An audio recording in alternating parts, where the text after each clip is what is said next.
We are live in Berlin for the German Masters and finishing the last 32 this afternoon, and Mark Selby making quick work of Thepchaiya Un-Nooh 4-0 up and looking for a 5-0 whitewash.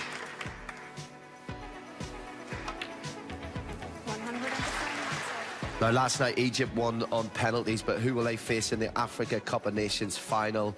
Will either be the indomitable Lions or the Black Stars? That is a cracking game of football, and it's live and exclusive tonight from 6:45 in Eurosport 2. The German Masters has some real competition with that.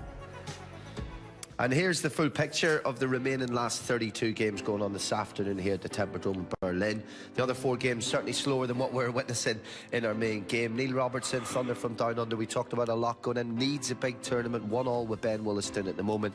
Easier work for Michael Holt against Stuart Carrington. Marco Fu's just taken the lead against David Gilbert. They shared the opening 2 frames.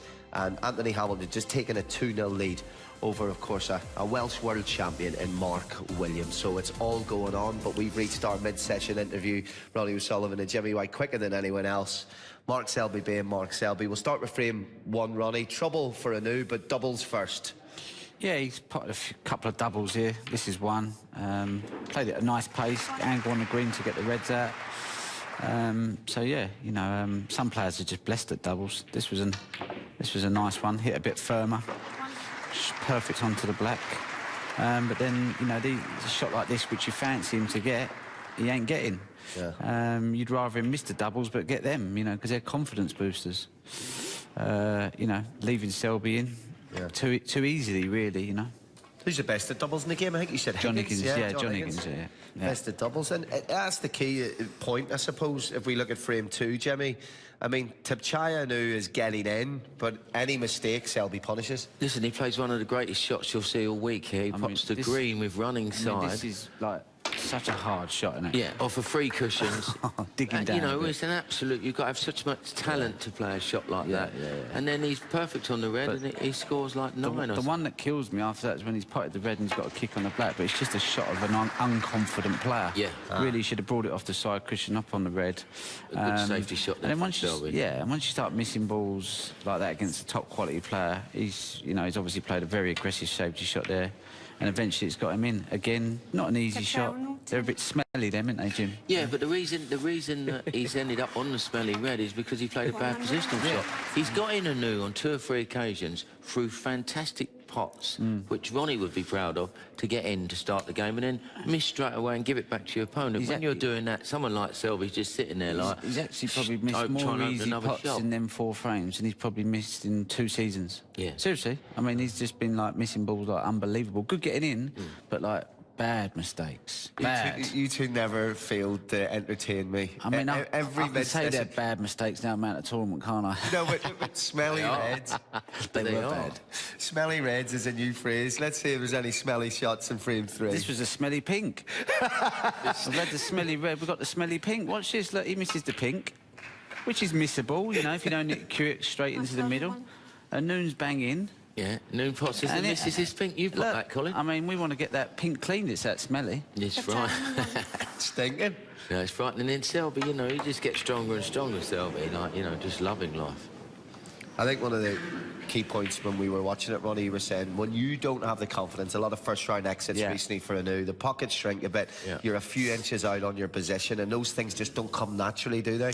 Yeah, no, you just can't buy confidence. You have to earn it. You have to get results. You have to get results, basically. You can be playing bad and still be confident, but you can't be getting bad results and play confident because it's, I don't know, it's just a weird thing, winning, you know? Winning breeds winning. He needs a few results, Un-Nooh, and he's got all the talent in the world, but when you're potting these fantastic balls to get in to a frame and then just giving it straight back to your opponent, someone like Selby, you're just a million. Well, a zillion, actually. Yeah. Smelly. Doesn't look like it's going to happen for him today, that's for sure. But the mid-session here, live in Eurosport, of our full snooker coverage across the calendar, where these 2 guys just can't be about analysis. We've got the table here to use it. We want you to get in touch as well. So it's hashtag German Masters, your comments in the game, questions for the boys, and also to suggest some of Ronnie's best shots. We've been recreating them in the mid-session interval. So let's have a look at the one that we're going to do today. This is very recent indeed. He's smiling, he's smiling.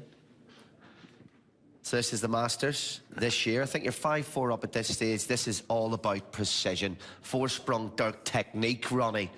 Yeah, Look at that, absolutely beautiful. It actually looked better than it was, to be fair. It's not that hard a shot. Well, because you're just sort of like playing for an area, really, isn't you? Yeah. Do you want me to play it now? Absolutely. You ready?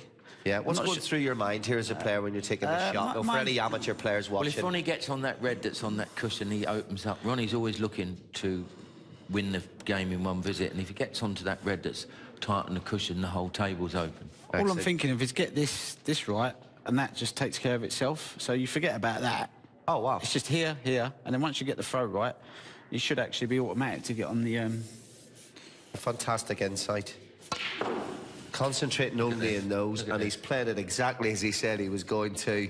Even better. That'll do. That was better. There you go. It's all right. But...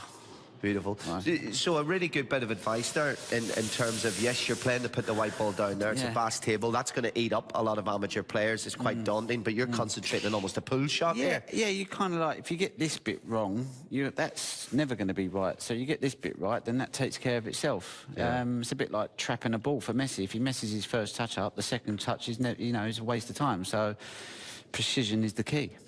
You can tell from the whirlwind's face he fancies a go at this. I haven't got my cue. Can you not use Ronnie's? Can you give him a day? No, your cue. Well, go on it. Happy days. Anything for you, mate. Right, anything for you. Ronnie, where do you want this? I think it was roughly about there, wasn't it? That messed me tip up. Yeah, he's got a nice tip. See, this is perfect for Jimmy because he's left-handed. Oh, yeah, he's put me under more cosh. He plays this shot really well. This is a Jimmy special. Let me get with the chalk. Ronnie, could this be a smelly brown? Do you hold it round here, Ron? Not anymore. No smelly shots for Jim. Watch this. Zip. Oh. Yeah, I just want to get the reds open. That's all right. Still on it. But it is all about, Ronnie, just to reiterate, playing that part of the shot well. Yeah, you kind of get that bit right, and you time it right. The white will fizz and it'll arc into that area there. See, where Jim... You didn't put enough screw. You didn't hit it as sweet. No. So basically, you didn't get this bit right and it kind of hit the blue. So as long as you avoid the blue, you should be on the red. Yeah. Is there one particular shot over this week that you're worried a bit that we might try and recreate? What would be the one that you go, oh no, don't make me try and play that again? No, I'm actually feeling all right at the moment, so I'm pretty fancy playing most shots. Should you do one tonight again? Yeah, let's go for it, mate. All right, absolutely love it. Get your suggestions in, please. It's hashtag German Masters.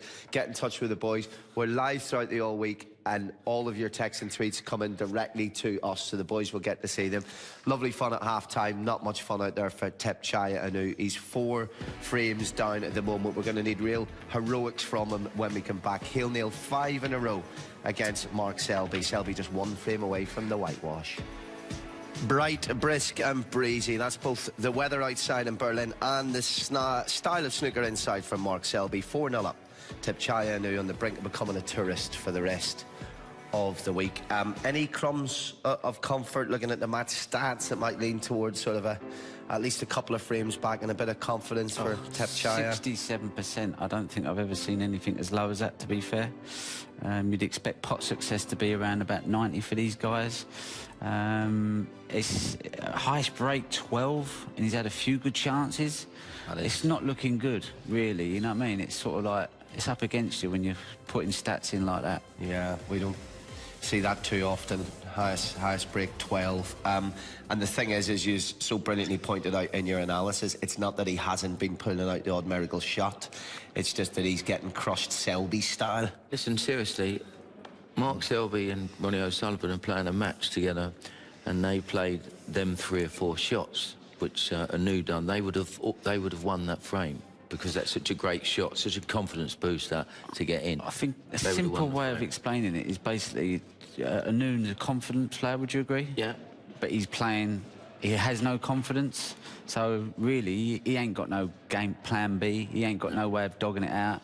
So really he's just got to wait until the confidence comes back, and then he'll start getting results. Until then, it looks like he's going to keep losing first-round matches. That's my opinion. Yeah, I think he's right. I think he's got no confidence, but he's a confidence player. That's but he's still got all the shots, and he has got the game. If he's not feeling confident, he's going to miss silly balls like he has. Do you see what I'm saying? Yeah, no, it's very strange. There's very little time between flights and trains and automobiles. to have a few days away, because even between the Masters and here, you were all off qualifying for something else. You come here, you're out. A few days later, you're into the next qualifying. It's relentless. I think sometimes you just got to treat it like one big holiday. You have to, because if you start driving yourself mad, going, I'll go, you know what, I'm off to Berlin for a week, we'll have an holiday out there, hit a few balls, going to Preston for a couple of days. I'm going home with him after this tournament. It's just a giant holiday. But if you start driving yourself crazy, you can go mental. On a serious note, Un-Nooh is with Terry Griffiths. You know, he's paying Griffiths for his services to coach. So I wonder what Terry must have said in the interval to, you know, to try and give him a bit of advice. You know, I'd want a refund if I was Thepchaiya Un-Nooh at the moment. Yeah, but he's only just started with him. Give him a chance. Griffiths sorted him out. I'm only joking. Griff will sort him out. We're already underway. We could be back with you in one frame. Let's get their chief holidaymakers in the commentary box. Dave Head and Neil Foles.